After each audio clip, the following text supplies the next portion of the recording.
안녕하십니까. 에듀진의 신동호입니다. 오늘은 5월 16일 목요일입니다. 시간이 굉장히 빨리 지나가네요. 하루하루가 다르게 녹음도 우거지고 있고요. 보시기 전에 좋아요, 구독 꼭 부탁드리겠습니다. 초등학생 학부모님과 중학생 학부모님들에게 꼭 이것만큼은 좀 알려드려야 되겠다라고 하는 것을 일부러 찍고 2부에는 대학 잘 보내는 법 3법칙, 3원칙이라고 할까요? 3법칙을 찍도록 하겠습니다. 먼저 1부 순서인데요. 초등학교하고 중학교 학부모님들께서 자녀들 공부를 잘 시키기 위해서 많이들 노력합니다. 잘 시키기 위해서 제일 먼저 노력하는 게 학원 보내는 일이죠. 근데 그게 학원 보내는 일보다 더 중요한 것이 있습니다. 뭐냐면 초등학교는 시험 문제 자체가 어렵게 나오는 게 아니기 때문에 그냥 웬만하면 점수 다 잘 나옵니다. 그러면 초등학교 때 그러면 뭐 점수가 높으니까 아무래도 뭐 학습지의 효과가 아니냐 또는 뭐 학원의 효과가 아니냐 이렇게 생각하실 수도 있는데요. 초등학교 때는 변별력을 그렇게 크게 두지 않고 있기 때문에 그렇습니다.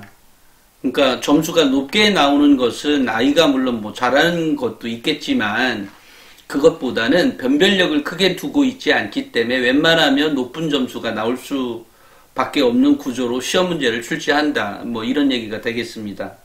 뭐 중학교 역시 마찬가지고요. 대신 이제 초등학교 때보다는 조금 더 변별력을 두겠죠.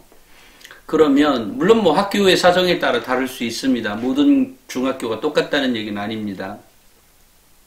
학교가 뭐 정말 강남 한복판에 있다라고 하면 또 그 나름의 경쟁, 또 그 나름의 변별력을 두기 위해서 뭐 여러 가지를 하겠습니다만, 일단 가장 먼저 우리 초등학교나 중학교 때 꼭 해야 될 일, 그래서 고등학교 때 대입을 준비하는 데 있어서 학생부 종합전형을 제일 잘 준비하게끔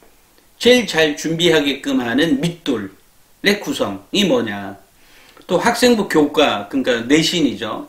내신을 가장 좋게 받을 수 있는 구조가 무엇이냐. 또 수능 있죠. 수학능력 시험에서 만약에 혹시 이 아이가 수능 정시로 갈 수도 있으니까요. 또는 수능 최저도 있고요. 이럴 경우를 감안해서 도대체 이 모든 것을 아우르게 할 수 있는 교육 방법이 무엇이냐에 대해서 얘기를 하려고 하는 거거든요. 그러니까 그것은 가장 중요한 거는 이겁니다. 일단 그 아이들에게 가장 중요한 건 독서 능력이다. 독서 역량이다. 그러니까 독서력은 곧 이해력, 이해도 하는 거 있고 문해력도 있을 수 있고요. 추리력도 생기고요. 논리력도 생기고요.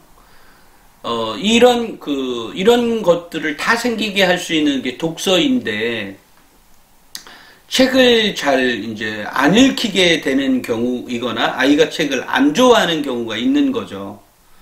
그래서 제가 이제 학부모님들하고 대화를 나누다 보면 아이가 책을 안 좋아하는데 어쩌냐라고 하는 말씀들을 많이 듣거든요.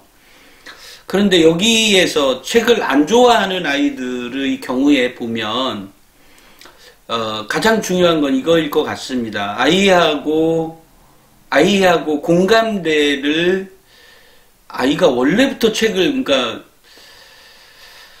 원래부터 안 좋아한다라고 하는 것은 뭐 이게 예를 들면 뭐 우리가 아이가 그 태안에 있을 때부터 뭐 엄마가 책을 읽고 클래식도 듣고 뭐 그거 안 들어서 그랬는지 모르겠지만 어쨌든 뭐 그것까지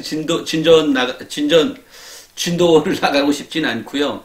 가장 중요한 건 이 아이가 어떻게든 책을 읽고 책을 즐겨할 수 있도록 만들어야 한다. 이제 그렇게 하기 위해서는 뭐 제일 먼저 왜 애들이 자꾸 게임만 하지 않으니까 게임하고 핸드폰 하지 않냐 이런 말씀들을 하시잖아요. 그러니까 게임하고 이런 것들은 가장 기본적으로 이 게임을 극복할 수 있는 것, 또는 얼마 전에 제가 초등학교 선생님과 영상을 찍었듯이 아이들 중에 수업에 집중하고 있는 아이들은 5%에 불과하다. 나머지 80, 95%는 집중하지 못하고 있다. 그래서 수업을 하는 데 있어서 뭐 40분 정도 수업하나요?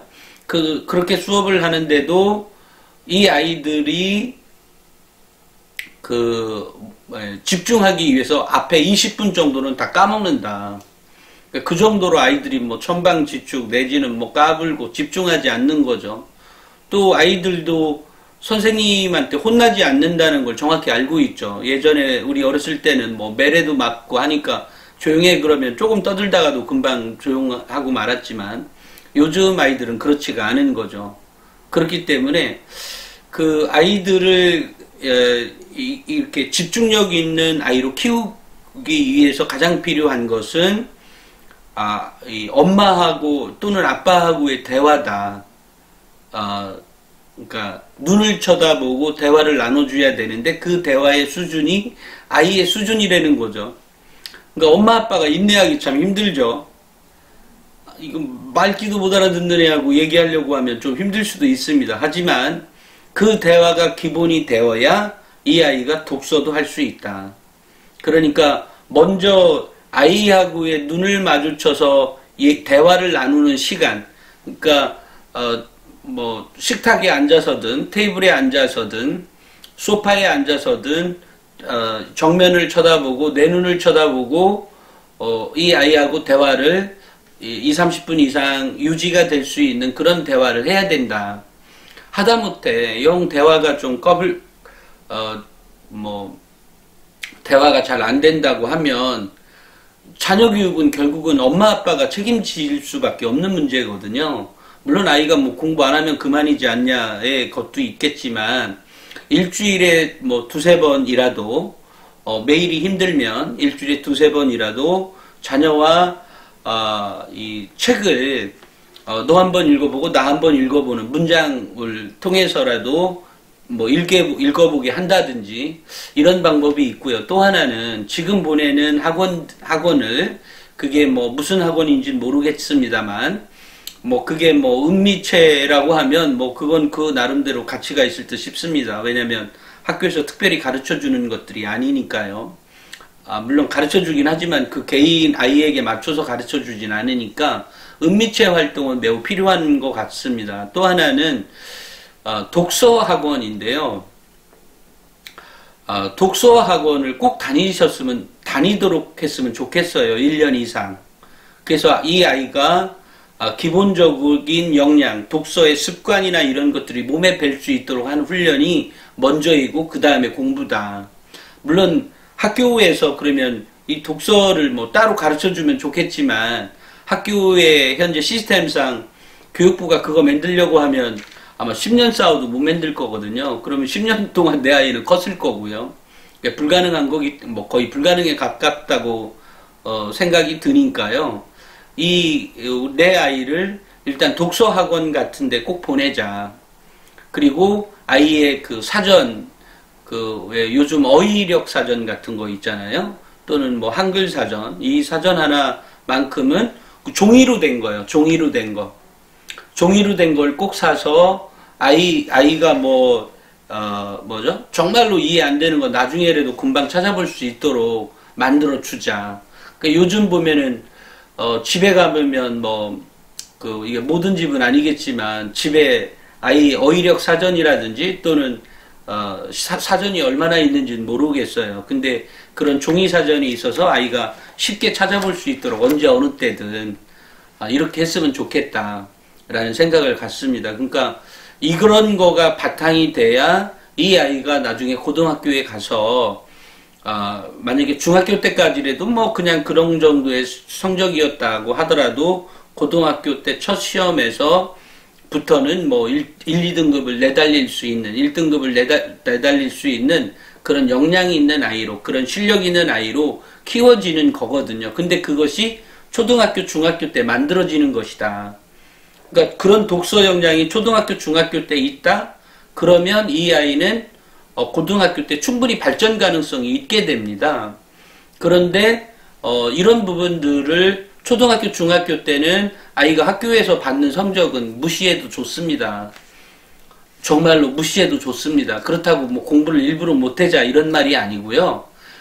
그렇게 공부에 뭐 당장 뭐 어마어마하게 차이가 나는 거 아니니까 뭐 수학도 결국은 이해가 되어야 수학도 푸는 거 아니에요.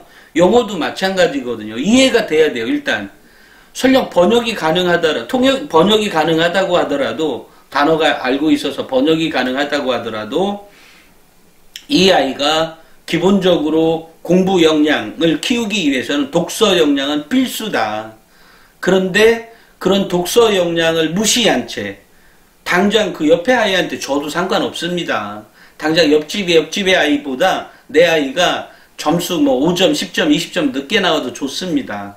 하지만 독서 역량만큼은 반드시 가르쳐 줘야 한다. 그리고 어휘력 사전이나 한글 사전 꼭 필요하다. 그리고 그런 것들이 쌓여야 아까 뭐 제가 지금 말하기 편하게 옆집 아이보다 20점 뒤지면 어떻고 10점 뒤지면 어떻고 5점 뒤지면 어떠냐고 제가 말씀을 드렸지만 실제로 이 아이가 이 초등학교 때 뭐 수업 범위 수업 범위 밖에서 나오진 않기 때문에 이렇게 생기면 자연히 집중력이 생기게 되잖아요, 아이가. 그죠? 독서를 그렇게 할 수 있는 역량을 길러가게 되는 거니까.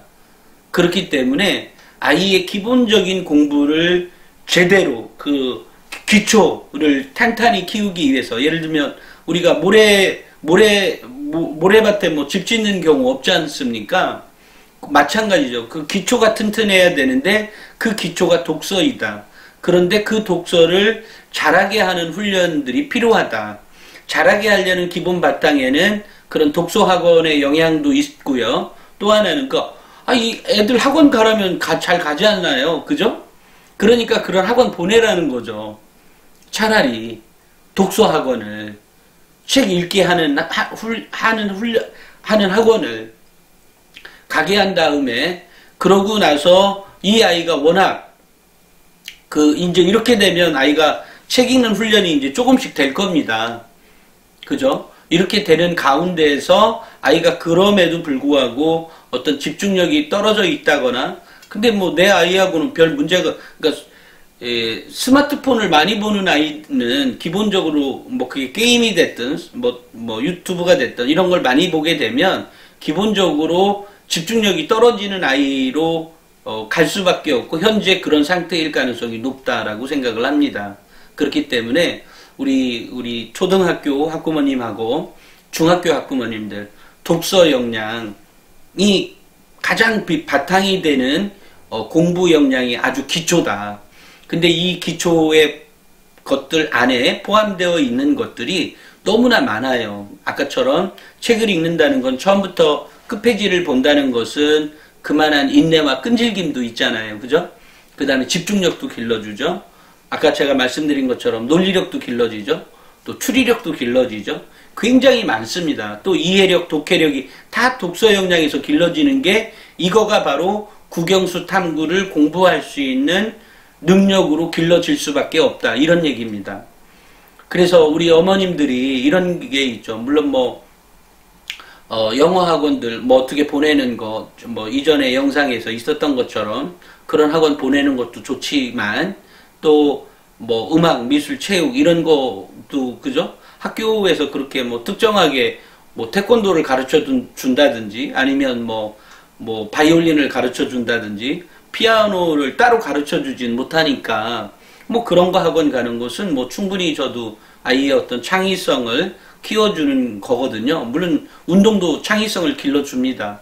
그렇기 때문에 그런 거는 매우 좋은 거라고 생각이 들지만 또 하나 반드시 시켜야 되는 거 바로 독서 역량이다. 독서 역량이 바탕만 돼준다면 아이가 시간이 갈수록 그러니까 시간이 지난다는 것은 학년이 올라갈수록 공부를 잘할 수 있는 아주 비결 중에 비결이다 라는 말씀을 꼭 드리겠습니다. 그리고 그런 역량이 바탕이 되어야 고등학교 때 수학능력 시험에서도 좋은 결과를 가져올 수 있다는 확신을 가지셔도 좋습니다. 그래서 우리 초중 학부모님들 물론 고등학교 학부모님들도 뭐 지금 늦었으니까 아무것도 못하겠다라고 생각하지 마시고, 늦었지만 지금이라도 독서 역량을 기를 수 있는 뭐 수단과 방법을 가리지 않고, 아이가 아직 고등학교 때 이번 뭐 중간고사 때 보니까 성적이 뭐 7, 80점 정도 맞고 뭐 이 정도 맞아서 뭐 2등급 이하, 3등급 이렇게 이하로 떨어져 있다라고 하면, 일단 뭐 짧은 시간 6개월만이라도 독서학원 또 읽기학원 이런 데를 가서, 그리고 반드시 어휘력 사전과 한글 사전을 사줘서 아이가 필요할 때 이렇게 금방 볼 수 있도록 했으면 좋겠다, 이런 생각을 갖습니다. 실제로 제가 뭐죠? 네. 그래서 그런 역량을 길러줄 수 있는 방법을 반드시 찾아주시면 아이 교육 반드시 성공할 수 있다라는 생각을 갖습니다. 이것은 뭐 제가 한두 경험을 가지고 말씀을 드리는 게 아닙니다. 실제로 제가 취재하는 과정에서 만났던 아이들 어떻게 이렇게 일취월장 하는 애들을 봤거든요. 이런 아이들의 공통점이 바로 독서에 있었습니다. 그리고 수십 년 동안 경험을 했던 선생님들도 공통적으로 얘기하는 내용입니다. 그래서 이런 독서 역량은 서울대에서도 원하지만 모든 대학에서 원하는 아주 가장 기본적인 역량입니다. 그 역량의 책의 두께, 자기가 읽은 양의 두께인 것만큼 이 대학이 달라질 수 있다. 또 이 책을 좀 흥미있는 책을 만들어내기 위해서 뭐 여러 가지 종류의 책들이 있거든요. 그러니까 이 대입 수능에서도 보면 문학도 있고 비문학도 있고 뭐 독서와 뭣도 있고 여러 가지가 있거든요. 화법과 작문도 있고 여러 가지가 있거든요. 그런 거에 기준에 맞추려고 하니까 여러분들 꼭 독서 역량만큼 꼭 길러줘야 된다라는 말씀을 꼭 드리겠습니다. 그래서 그 독서 역량을 필요로 하기 때문에 제가 이전에 영상에서도 말씀드린 것처럼 뭐 주위에 도서관을 꼭 가봐라라고 한다든지, 근데 그럼에도 불구하고 그게 100% 안 된다고 하면 국영수 영어학원 당장 이렇게 뭐라고 하죠? 그런 것도 뭐 다니는 것도 뭐 필요할지는 모르겠지만 그것보다 훨씬 더 중요한 게 독서학원이다. 독서를 기본적으로 배우는 것, 요것이 가장 중요한 거니까 요런 부분을 좀 해줬으면 좋겠고, 혹시 중소도시 경우에, 특히 중도시 같은 경우는 있을 가능성도 있습니다만 소도시 같은 경우에는 독서를 가르치는 학원이 없을 겁니다. 이제 그런 경우라면 엄마가 직접 이 아이를 독서를 시켜줘야 되거든요. 엄마나 아빠가. 그러면 독서를 시켜줄 때 아이가 아주 기본적으로 안 된다고 하면 특정의 이제 책, 이 아이의 수준에 맞는 책들이 있을 거거든요. 그것을 계속 보게 할 수 있는 것들을 찾아내야 됩니다. 이게 뭐 학원 몇십만 원 벌여서 가는 것보다 훨씬 더 중요합니다. 과외 몇백만 원 벌이는 것보다 훨씬 더 중요합니다. 독서가. 그래서 독서 역량만큼은 반드시 길러져서 아이 교육에 성공할 수 있기를 바랍니다. 1부는 여기까지 하고요. 2부에서는 대학 잘 보내는 법 제3법칙에 대해서 말씀을 드리겠습니다. 감사합니다.